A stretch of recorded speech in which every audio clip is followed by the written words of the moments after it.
Assalamualaikum warahmatullahi wabarakatuh.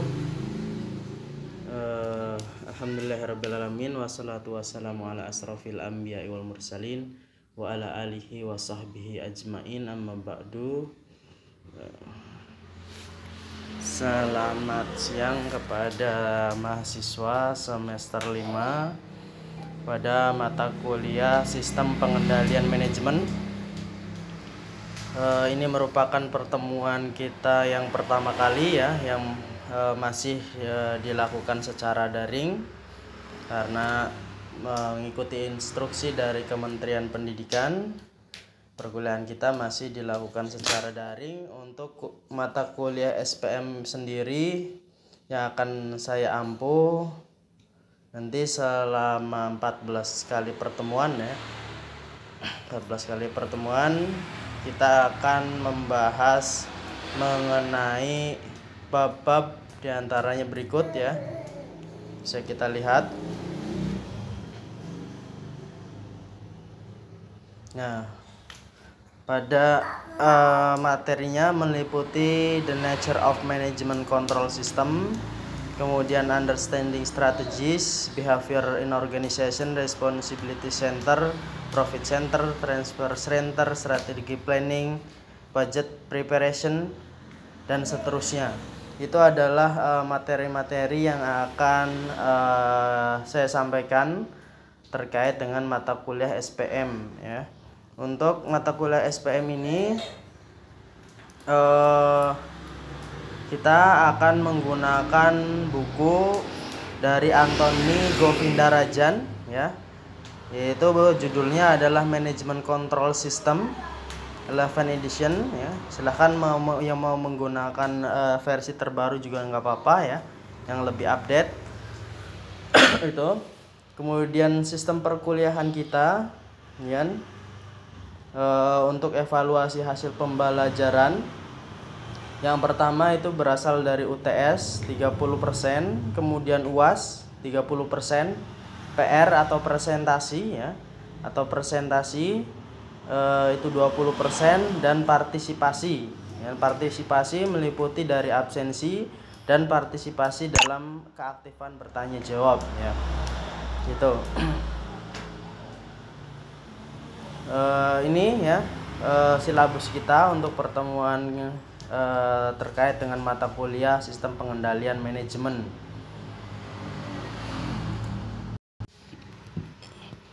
Dan baik, untuk selanjutnya saya akan mengantarkan sebuah materi ya sebagai pengantar, yaitu terkait dengan Sistem Pengendalian Manajemen atau the nature of management control system.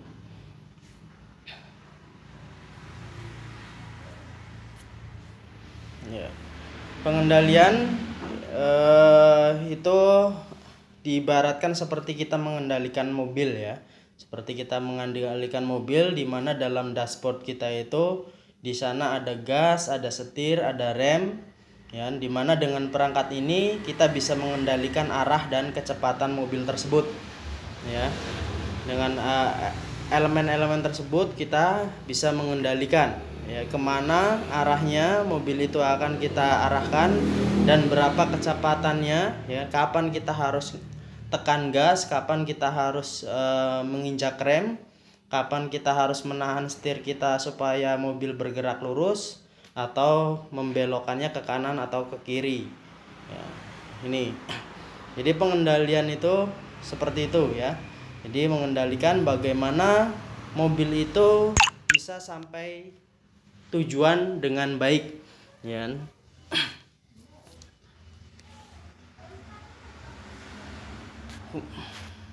Elemen-elemen ya, tadi kan dalam pengendalian itu terdiri dari elemen-elemen ya. Ada beberapa elemen di mana sistem itu sendiri ya, itu adalah rangkaian dari berbagai elemen ya, di mana elemen-elemen tersebut itu saling berhubungan satu dengan yang lain ya, saling berhubungan satu dengan yang lain. Kemudian masing-masing memiliki fungsinya masing-masing, di mana fungsi satu dengan fungsi yang lain ini saling berhubungan. Dia bekerja bekerja secara berulang untuk mencapai suatu tujuan tertentu ya. Jadi sistem itu terdiri dari berbagai elemen yang saling berhubungan, yang dia bekerja secara terus-menerus, secara rutin, ya kan? Secara rutin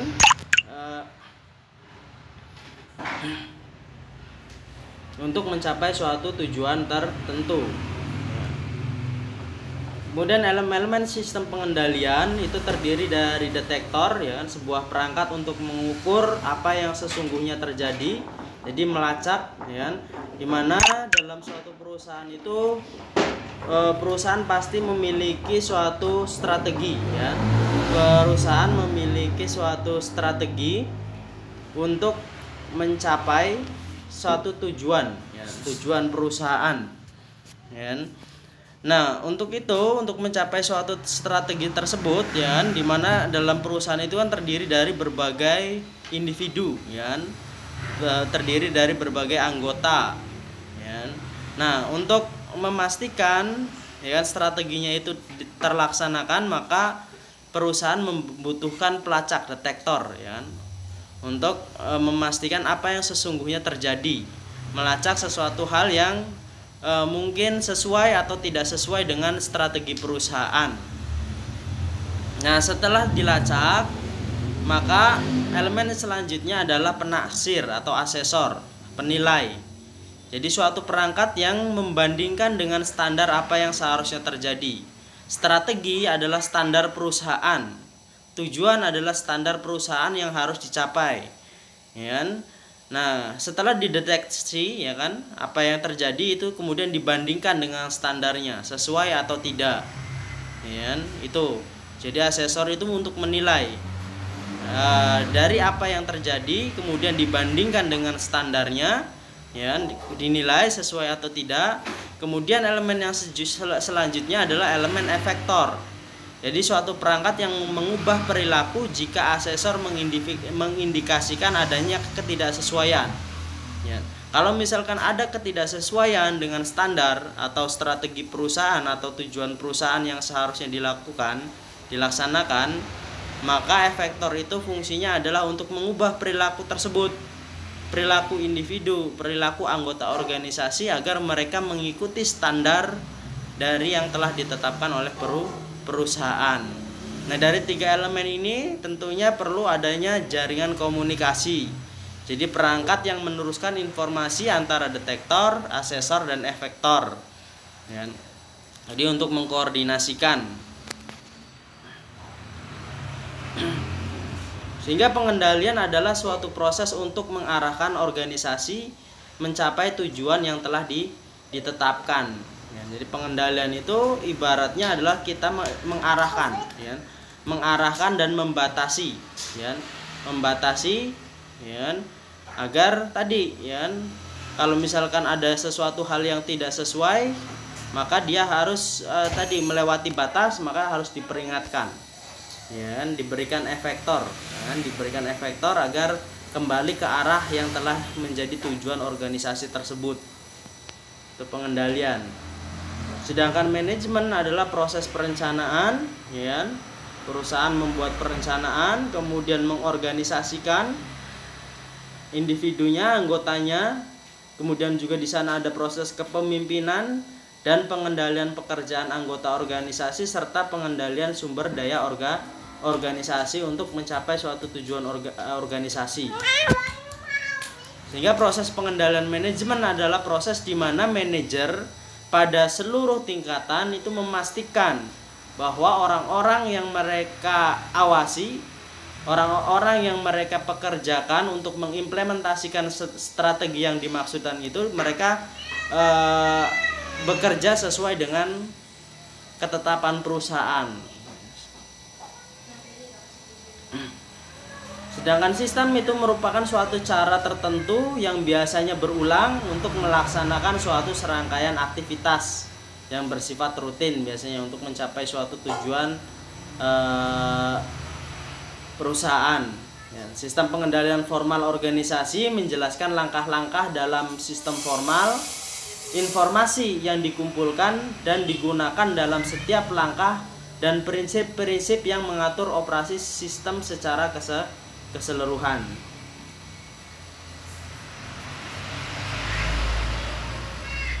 Pengendalian manajemen itu merupakan proses di mana para manajer mempengaruhi anggota organisasi lainnya untuk mengimplementasikan strategi organisasi. Jadi manajer itu fungsinya adalah memberikan efektor kepada anggota organisasi agar mereka mau mengimplementasikan dari strategi organisasi.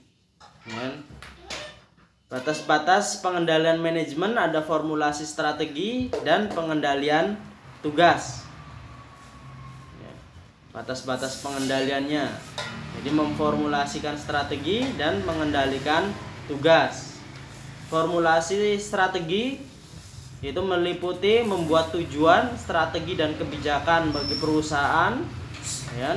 Kemudian pengendalian manajemen itu adalah terkait dengan pelaksanaan atau penerapan dari strategi tersebut, ya. Bagaimana penerapan strateginya itu sesuai dengan apa yang diinginkan pihak manajemen, ya, kendalikan. Sedangkan pengendalian tugas adalah kinerja yang efisien dan efektif dari tugas individual. Jadi membagi wewenang, ya, membagi jabatan dan wewenang bagi setiap individu, ya, agar mereka bekerja secara efektif dan efisien, ya. Pembagian tugas. Nah, ini karakteristik aktivitasnya, formulasi strategi, proses memutuskan tujuan organisasi, dan strategi untuk mencapai tujuan dengan fokus jangka panjang, ya. Kemudian menggunakan perkiraan kasar akan masa depan, ya, menyusut, ya, terkait dengan perkiraan. Jadi yang namanya strategi itu sifatnya kasar, ya, abstrak. Kemudian proses perencanaan dalam formulasi strategi merupakan hal yang lebih penting, ya, perencanaannya. Kemudian sedangkan pengendalian manajemen itu merupakan proses implementasi dari strategi yang telah diformulasikan tadi. Ia melibatkan serangkaian langkah yang terjadi dalam urutan yang dapat diprediksi sesuai dengan jadwal tetap dan dengan estimasi yang dapat diandalkan. Nah, ini biasanya sudah ada anggaran, ya. Sudah ada anggaran, jadi lebih bisa diprediksi, ya, dapat diprediksikan sesuai dengan jadwalnya dan dengan estimasi yang dapat diandalkan. Kemudian pengendalian tugas itu adalah proses memastikan bahwa tugas yang spesifik itu dilaksanakan secara efektif dan efisien. Jadi membagi tugas, membagi jabatan, membagi wewenang, ya, agar suatu pekerjaan itu bisa berjalan secara efektif dan efisien.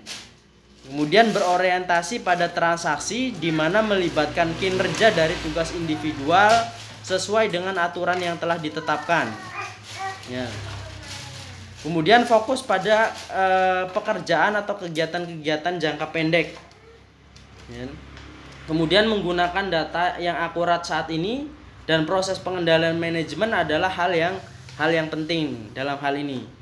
Nah, pengendalian tugas ini biasanya, ya kan, kalau perusahaan itu semakin besar, maka wewenangnya akan semakin sempit, ya kan? Wewenangnya akan semakin sempit. Pengendalian tugas itu merupakan bagian dari pengendalian manajemen, ya. Untuk menghindari misalkan hilangnya kekayaan perusahaan, ya.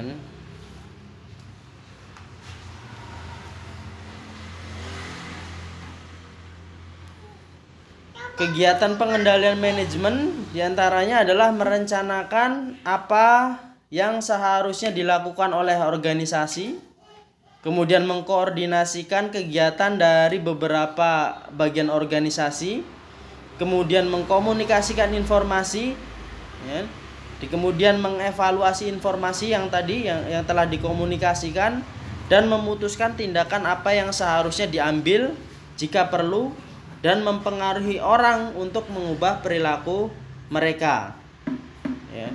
Jadi biasanya kalau top manajemen itu, ya kan, kalau perusahaan yang baik, orang-orang yang memegang top manajemen itu biasanya berpikirnya adalah cara berpikir jangka panjang. Ya, dia untuk hal-hal yang operasional sudah ditangani oleh bagian-bagian bawahnya, pengendalian tugas yang telah ditetapkan. Ya, jadi inti manajemen adalah tadi mengkoordinasikan, merencanakan, mengkoordinasikan, mengkomunikasikan, dan mengambil kebijakan.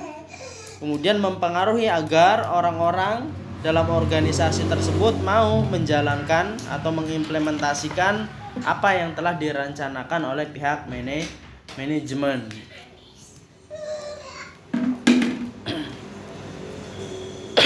Nah, para manajer itu memiliki tujuan pribadi sebagaimana halnya dengan tujuan organisasi.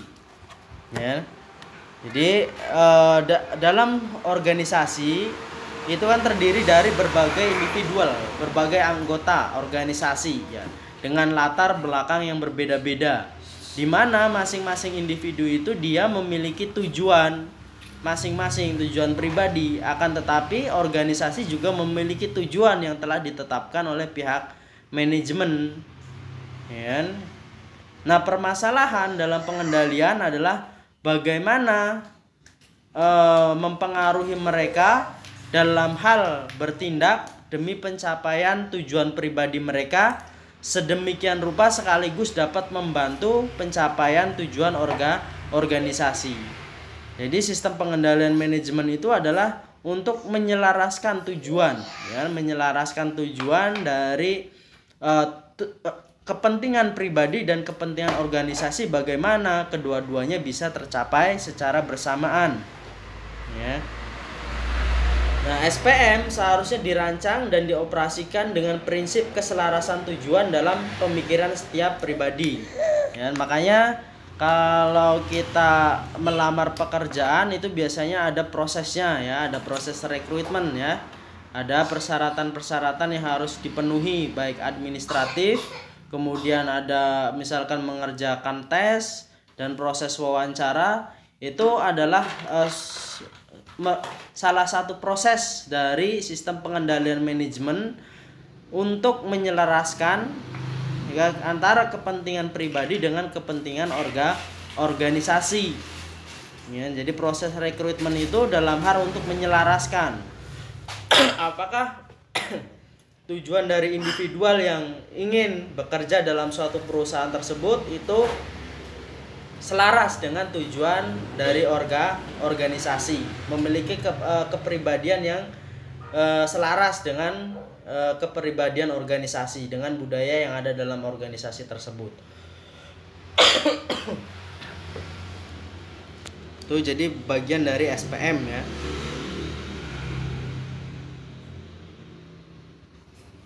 Ini tadi sudah dijelaskan, ya, tentang perumusan strategi, tujuan, memutuskan tujuan organisasi, strategi mencapai tujuan tersebut, ya. Kemudian formulasi strategi adalah proses pengambilan keputusan dari strategi baru, ya. Pengendalian manajemen adalah proses pengimplementasiannya dari strategi tersebut.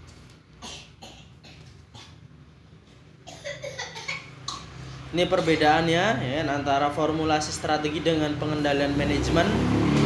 Kalau formulasi strategi adalah proses pengambilan keputusan strategi baru, sementara pengendalian manajemen adalah proses mengimplementasikan strategi tersebut. Kemudian dari sudut pandang desain sistem, formulasi strategi pada dasarnya tidaklah sistematis dan keputusan strategi mungkin dapat dibuat kapanpun, ya, ini. Kemudian analisis mengusulkan strategi biasanya secara relatif melibatkan sedikit orang, ya, hanya orang-orang tertentu sebagai penggagas, pihak manajemen, staf pusat, manajer senior. Sebaliknya, kalau proses pengendalian manajemen itu melibatkan manajer dan staf di semua tingkatan dalam organisasi. Ya, kalau menyusun strateginya, ya hanya orang di top manajemen saja, ya, di top manajemen saja, perwakilan saja, ya, atau perwakilan dari staf, ya. yang ada. Tapi kalau pengendalian manajemen itu melibatkan semua, ya, semua tingkatan dalam organisasi.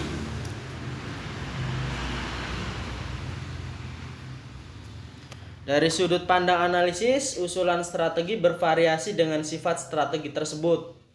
Analisis strategi melibatkan penilaian angka yang digunakan dalam proses biasanya merupakan estimasi kasar saja. Sebaliknya, proses pengendalian manajemen itu melibatkan serangkaian langkah yang terjadi dalam urutan yang dapat diprediksi sesuai dengan jadwal tetap dan estimasi yang dapat diandalkan. Nah, ini tadi ya. Jadi strategi itu lebih bersifat kasar, ya kan, bersifat abstrak, sedangkan kalau pengendalian manajemen itu harus terjadwal dengan baik, ya kan, terjadwal, terestimasi, ya, nominalnya.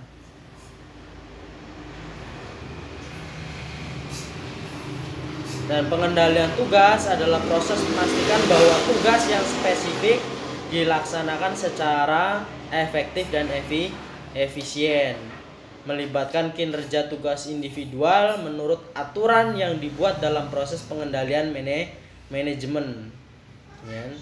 Jadi bagian akuntan ya dia mengerjakan terkait dengan akuntansi saja, ya kan.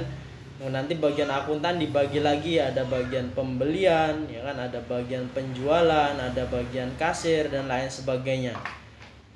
Ya, masing-masing mereka memiliki wewenang, ya, memiliki wewenang masing-masing.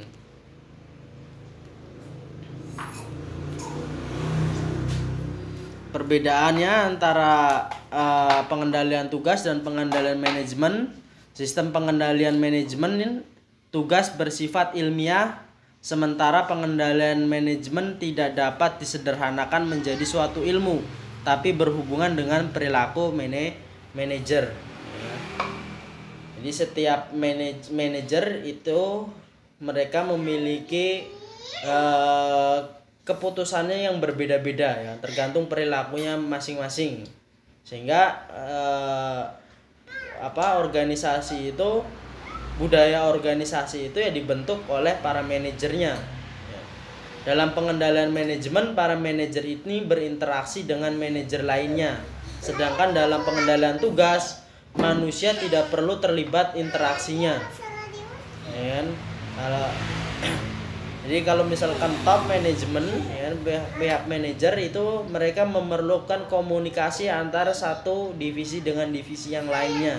Sedangkan bagian pengendalian tugas, dia wewenangnya sudah jelas sehingga interaksinya tidak terlalu banyak, ya. Tidak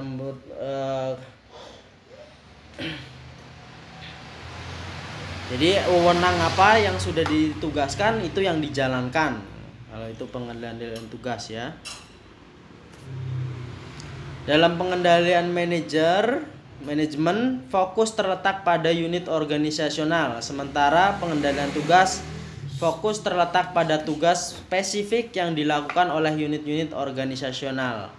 Ya, semakin kompleks organisasi, tugasnya akan semakin sederhana, ya, akan semakin sederhana. Kemudian pengendalian manajemen adalah aktivitas para manajer dalam memutuskan apa yang harus dilakukan dalam kendali strategis secara umum. Sedangkan pengendalian tugas itu berhubungan dengan tugas-tugas tertentu yang sebagian besar membutuhkan sedikit atau tidak sama sekali pertimbangan untuk melaksanakannya. Ya, misalkan petugas tiket. Ya, petugas tiket fungsinya ya dia tugasnya hanya mengecek, ya, mengecek tiket, ya, istilahnya memastikan bahwa tiketnya itu asli, ya kan. Kemudian dicek dia, ya kan, sesuai tidak dengan orangnya. Tuh. Jadi sifatnya lebih kepada suatu tugas yang tidak perlu pertimbangan banyak.